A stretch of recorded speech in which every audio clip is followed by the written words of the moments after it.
واصحابک یا حبیب اللہ۔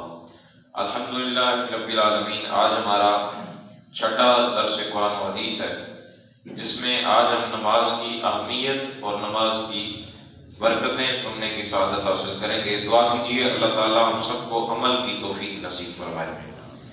اللہ تعالیٰ نے قرآن مجید فرقان حمید کے اندر ارشاد فرمایا، اقیموا الصلاۃ وآتوا الزکاۃ وارکعوا مع الراکعین، یعنی نماز قائم کرو اور زکوٰۃ ادا کرو اور رکوع کرنے والوں کے ساتھ رکوع کرو۔ یعنی اس آیہ کریمہ کے اندر رب تعالیٰ نے جماعت کے ساتھ ملنے کا حکم عطا فرمایا کہ جب لوگ رکوع کر رہے ہوں تو تم ان کے ساتھ رکوع کرو۔ یعنی جماعت کی اہمیت اس آیہ کریمہ سے سمجھنے کا موقع نصیب ہو سکتا ہے۔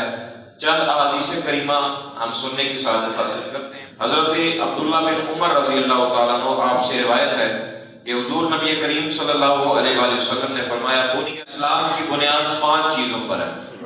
اسلام کی بنیاد 5 چیزوں پر ہے۔ سب سے پہلے اللہ تعالیٰ کی عبادت کی جائے اور اس عبادت کے لائق کسی اور کو نہ سمجھا جائے۔ اس کی وضاحت میں تھوڑی دیر بعد کرتا ہوں۔ دوسرا، نماز قائم کریں۔ تیسری، زکوٰۃ ادا کرنا۔ چوتھا، بیت اللہ کا حج کرنا۔ اور 5واں، رمضان کے روزے رکھنا۔ یہ 5 بنیادی چیزیں ہیں جو اسلام کے لیے ضروری ہیں۔ پہلی چیز جو ہے اللہ تعالیٰ کی عبادت کرنا اور اللہ تعالیٰ کی عبادت میں کسی کو شریک نہ کرنا۔ یہ ہم پہ ایک الزام بھی ہے اور بعض جگہوں پہ ٹھیک بھی ہے کہ جو اہل سنت و جماعت بریلوی حضرات ہیں، یہ خدا نخواستہ درباروں پر جاتے ہیں اور وہاں پر جا کر سجدے کی جو ہے وہ شکل اختیار کرتے ہیں۔ سجدہ یاد رکھیے گا 7 ہڈیوں پر ہوتا ہے۔ کتنی ہڈیوں پر؟ 7 ہڈیوں پر سجدہ ہوتا ہے۔ اگر 7 ہڈیاں نہ لگیں تو پھر سجدے کی کیفیت نہیں بن سکتی۔ اگر انسان ویسے بھی صرف زمین کو چوم لے تو پھر بھی سجدہ نہیں ہوتا، اور اگر اتنا جھکے کہ جتنا سجدہ ہے پھر بھی اگر ماتھا اور ناک کی ہڈی نہ لگائے تو سجدہ نہیں ہوتا۔ نماز کسی حالت بنانے کے باوجود، نیت کرنے کے باوجود اگر انسان کی 7 ہڈیاں نہ لگیں تو سجدہ نہیں ہو رہا تو پھر نماز کی نیت بھی نہیں ہے۔ دربار پہ جا کر قبر کے پاس چومنے کی اور نماز کی نیت کیے بغیر انسان چومتا ہے، لیکن اعلیٰ حضرت امام اہل سنت امام احمد رضا خان بریلوی رحمۃ اللہ تعالی علیہ آپ فرماتے ہیں کہ جب بھی دربار پہ جائیں تو 4 قدم پیچھے کھڑے اور وہیں سے فاتحہ خوانی کریں اور چلے جائیں۔ اعلیٰ حضرت نے چومنے کا نہیں لکھا، آپ نے لکھا ہے کہ دربار کو چومنا جائز ہے لیکن ناپسندیدہ عمل ہے۔ فرمائے یہ اچھا عمل نہیں ہے۔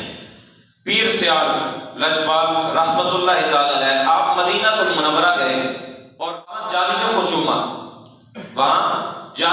انہوں نے کہا ہذا شرک، یہ شرک ہے۔ انہوں نے کہا میرے ساتھ مناظرہ کر لیجئے، میرے ساتھ بحث و مباحثہ کیجئے کہ یہ شرک کیسے بن سکتا ہے۔ مناظرے کا وقت طے پایا۔ مناظرے کے وقت میں پیر سیال نے کہا آپ مجھے اجازت دیں کہ میں 2 نفل پڑھوں، 2 نفل پڑھنے کی اجازت دیں۔ 2 نفل آپ نے ایسے پڑھے، رکوع بھی ٹھیک کیا، قیام بھی ٹھیک کیا، لیکن جب سجدے میں گئے تو سجدہ نہیں کیا بلکہ زمین کو چوما۔ ایک دفعہ چوما سبحان ربی الاعلیٰ، دوسری دفعہ چوما سبحان ربی الاعلیٰ، تیسری دفعہ چوما سبحان ربی الاعلیٰ، دوسری رکعت میں بھی اسی طرح کیا۔ سلام پھیرنے کے بعد کہا آپ مناظرہ کرو۔ انہوں نے کہا ہم نے آپ کے ساتھ کیا مناظرہ کرنا ہے جب آپ کو نماز پڑھنی بھی نہیں آتی۔ انہوں نے کہا نماز پڑھنی کیسے نہیں آتی؟ میں نے تمہارے سامنے قیام بھی کیا ہے، رکوع بھی کیا ہے، سجدہ بھی کیا ہے، تو پھر نماز کیسے نہیں آتی؟ تو کہا اگر آپ کو نماز آتی ہوتی تو آپ کو 7 ہڈیاں پوری کرتے کہ جس پر کا حکم آتا ہے۔ تو آپ نے کہا یہی تو سمجھانا چاہتا ہوں کہ نماز کی نیت کر کے اگر بندہ زمین کو چوم لے تو سجدہ نہیں ہوتا، اگر نماز کی نیت نہ ہو جالیوں کو چوم لیا جائے تب بھی سجدہ نہیں ہوتا۔ تب بھی یہ بزرگان دین کا سمجھانے کا اپنا انداز ہے۔ علماء مثال دیتے ہیں کہ جس طرح روٹی کے بغیر انسان کو سکون نہیں آتا، جس طرح نیند کے بغیر انسان کو سکون نہیں آتا، اسی طرح اپنے اوپر نماز کو بھی اس طرح طاری کر لینا چاہیے کہ پھر اس کے بغیر بھی تمہیں سکون نہ آئے۔ اگلی حدیث پاک، اللہ تعالیٰ نے 5 نمازیں فرض کی ہیں۔ حضرت عبادہ بن صامت رضی اللہ تعالیٰ عنہ آپ سے روایت ہے کہ نبی کریم صلی اللہ علیہ وسلم نے فرمایا اللہ تعالیٰ نے 5 نمازیں فرض کی ہیں جس نے ان نمازوں کے لیے بہترین وضو کیا، وضو بہترین کیا، ان کے وقت پر ان کو ادا کیا، ان کے رکوع کیے اور ان کے اندر خشوع سے کام لیا تو اللہ تعالیٰ اس کی بخشش و مغفرت فرما دیتا ہے۔ سبحان اللہ۔ بہترین وضو کرے، پوری خشوع و خضوع کے ساتھ انسان نماز پڑھے، رکوع مکمل کرے، سجدہ مکمل کرے تو اللہ تعالیٰ اس کی بخشش و مغفرت فرما دیتا ہے۔ اور فرمایا جس نے یہ سب کچھ نہ کیا تو اللہ تعالیٰ کے ذمہ کوئی کام نہیں، پھر اللہ تعالیٰ سے یہ امید نہیں رکھنی کہ اللہ تعالیٰ ہماری بخشش کرے گا۔ فرمایا پھر چاہے رب تعالیٰ اسے اپنی رحمت سے بخش دے چاہے عذاب دے دے۔ سب سے پہلے نماز پڑھنی ہے، اس کے لیے بہترین وضو کرنا ہے، رکوع کرنا ہے اور خشوع کے ساتھ نماز مکمل کرنی ہے تو اللہ تعالیٰ اس نماز کے بعد فوراً بندے کی بخشش و مغفرت فرما دے۔ قیامت کے دن مسلم بندے کا سب سے پہلے نماز کا حساب ہوگا۔ آپ سوچئے سب سے پہلا سوال، اگر پیپر دے رہے ہوں، پیپر میں لکھا ہو پہلا سوال لازمی ہے، میتھ میں تھیورم والا مسئلے والا سوال اس میں لکھا ہوتا ہے یہ سوال کرنا لازمی ہے، تو اگر وہ نہ کیا جائے تو پھر باقی حصے بھی ضائع کر دیے جاتے ہیں۔ حضرات سب نماز کا سوال سب سے پہلے، جب پہلے سوال کا جواب ہی ہم نہیں دے پائیں گے تو پھر بقیہ حساب کی تو پھر کیا ہی بات ہوگی۔ تو اس چیز کو سب سے پہلے مکمل کرنا پڑے گا، اگر پوری ہوئی تو ٹھیک، ورنہ اب یہ آگے اللہ تعالیٰ کا کرم دیکھیے، بندے نفلوں سے دور بھاگتے ہیں۔ اور یاد ایک مسئلہ بھی سنتے جائیے کہ بندے ہم سے بار بار مسئلہ پوچھتے ہیں کہ سنتے چھوڑنا یہ ٹھیک ہے یا نہیں ٹھیک۔ جو سنت مؤکدہ ہے اس کو کسی مجبوری کی صورت میں چھوڑنا یہ تو جائز ہے، لیکن اس کی عادت بنا لینا، اس کا عادی ہو جانا کہ نماز پڑھی اور فوراً چلے گئے۔ جمعہ کی نماز کے بعد اکثر یہ دیکھا جاتا ہے کہ جو سنتیں جمعہ کے بعد ہوتی ہیں وہ بھی سنت مؤکدہ ہیں، ان کی بھی اگر عادت بنا لی، مستقل انسان چھوڑنے والا ہو گیا تو اس صورت میں بھی انسان گناہگار ہوتا ہے۔ گناہگار تھوڑی دیر بعد رک کے 15-20 منٹ سے کوئی اتنا فرق نہیں پڑ جاتا، جہاں پر آپ نے مسجد کو اتنا ٹائم دیا، اور مسجد میں تو ایک سانس لینا بھی عبادت دیکھا جاتا ہے، تو سنتیں ادا کرنی چاہیے۔ نبی کریم صلی اللہ علیہ وسلم نے ایک حدیث پاک میں کئی دفعہ جمعہ پہ بیان کر چکا کہ نبی کریم صلی اللہ علیہ وسلم نے فرمایا پرفتن دور کے اندر جو میری ایک سنت کو زندہ کرے گا اللہ تعالیٰ اسے 100 شہیدوں کا ثواب عطا فرمائے گا۔ 100 شہید۔ حضرت عبداللہ بن عمر سے روایت ہے کہ حضور نبی کریم صلی اللہ علیہ وآلہ وسلم نے ارشاد فرمایا مجھے اس وقت تک لوگوں سے جنگ کرنے کا حکم دیا گیا ہے جب تک کہ وہ اللہ تعالیٰ کی توحید اور محمد صلی اللہ علیہ وآلہ وسلم کی رسالت کی گواہی نہ دیں اور نماز اور زکوٰۃ ادا نہ کریں، اس کے بعد میری طرف سے ان کی اور مال محفوظ ہیں۔ اگلی حدیث پاک حضرت جابر بن عبداللہ رضی اللہ تعالیٰ عنہ سے روایت ہے حضور نبی کریم صلی اللہ علیہ وسلم نے فرمایا نماز جنت کی چابی ہے اور نماز کی چابی وضو ہے۔ فجر کی نماز کے حوالہ سے، عصر کی نماز کے حوالہ سے کتنی اہمیت ہے وہ سننے کی سعادت حاصل کرتے ہیں۔ اس سے پہلے ایک مسئلہ جو حدیث پاک سے ثابت ہے، بچے کو 7 سال کی عمر میں نماز سکھاؤ، اور فرمایا 10 سال کا ہو جائے اور نماز نہ پڑھے تو اسے مارو، یہ حکم ہے، اسے مارو یعنی سختی کرو۔ نبی کریم صلی اللہ علیہ وآلہ وسلم نے فرمایا کہ جو بندہ فجر کی نماز پڑھے اور عصر کی نماز پڑھے اللہ تعالیٰ اس پر جنت کو واجب فرما دیتا ہے۔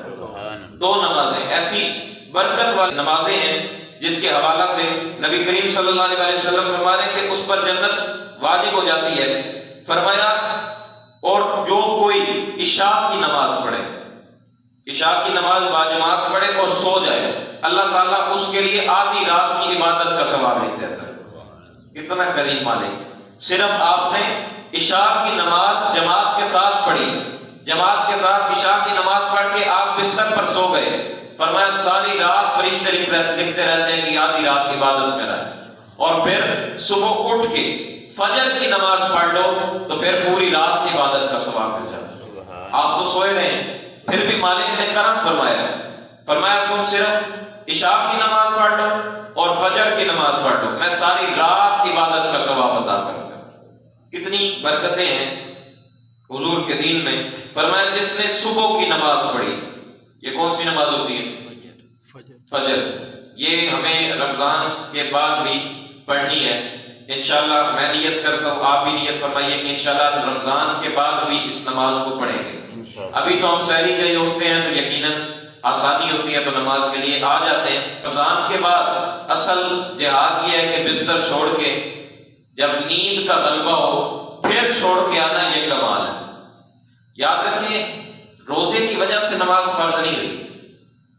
ہم روزہ رکھتے ہیں تو یہ لازمی سمجھ لیتے ہیں کہ اب نماز بھی پڑھنی ہے یار، روزہ جو ہے تو روزے کے بعد نماز چھوڑ دیتے ہیں۔ عید والے دن آپ یہ چند بندے بھی مسجد میں، بدقسمتی ہے ہماری، میں آپ کو ایڈ نہیں کر رہا، یہ ہر مسجد کی بات کر رہا ہوں، یہ چند لوگ بھی ہمیں نظر نہیں آتے، مساجد خالی ہو جاتی ہیں۔ عید والے دن مسجدیں بالکل ویران نظر آتی ہیں۔ رمضان کے اندر تو مسجدوں میں نمازیوں کی چہل پہل ہوتی ہے، آنا جانا رہتا ہے، لیکن رمضان کے بعد یہ پھر ہماری بدقسمتی ہے۔ نبی کریم صلی اللہ علیہ وآلہ وسلم نے فرمایا نماز کو قائم کرو، یعنی ایک دفعہ شروع کر دی تو اب چھوڑنی نہیں۔ اس نے صبح کی نماز کو پڑھی، وہ اللہ تعالیٰ کی ذمہ داری میں ہے۔ جو صبح کی نماز پڑھتا ہے وہ اللہ تعالیٰ کی ذمہ داری میں آ جاتا ہے، اور جس شخص نے اللہ تعالیٰ کی ذمہ داری میں خلل ڈالا اس کو اوندے منہ جہنم میں ڈال دیا جائے گا۔ اب توجہ کریں ذرا، جس نے فجر کی نماز پڑھی وہ تو اللہ تعالیٰ کی ذمہ داری میں آ گئے، اور آپ ذمہ داری میں اگر نہیں آ رہے اس کا مطلب کیا ہے کہ آپ نے صبح فجر کی نماز نہیں پڑھی، اور فرمایا اس کو الٹا کر کے جہنم میں ڈال دیا جائے۔ یہ کون کہہ رہا ہے؟ کائنات کا سب سے سچا انسان، وہ انسان کے جس کے منہ پہ کبھی جھوٹ نہیں آیا، وہ انسان کے جس کو دشمن بھی صادق اور امین کہتے ہیں۔ اللہ تعالیٰ ہم سب کو عمل کی توفیق عطا فرمائے اور نماز کی اہمیت کو سمجھنے کی توفیق نصیب فرمائے۔ ہمارا ایک موضوع تارک نماز پر عذاب بھی انشاءاللہ بیان ہونا ہے کہ جو نماز چھوڑتا ہے اس کے اوپر کیا کیا رکھے، اور نماز پڑھنے کی توفیق عطا فرمائے۔ وآخر دعوانا ان الحمدللہ رب العالمین۔ اللہم صلی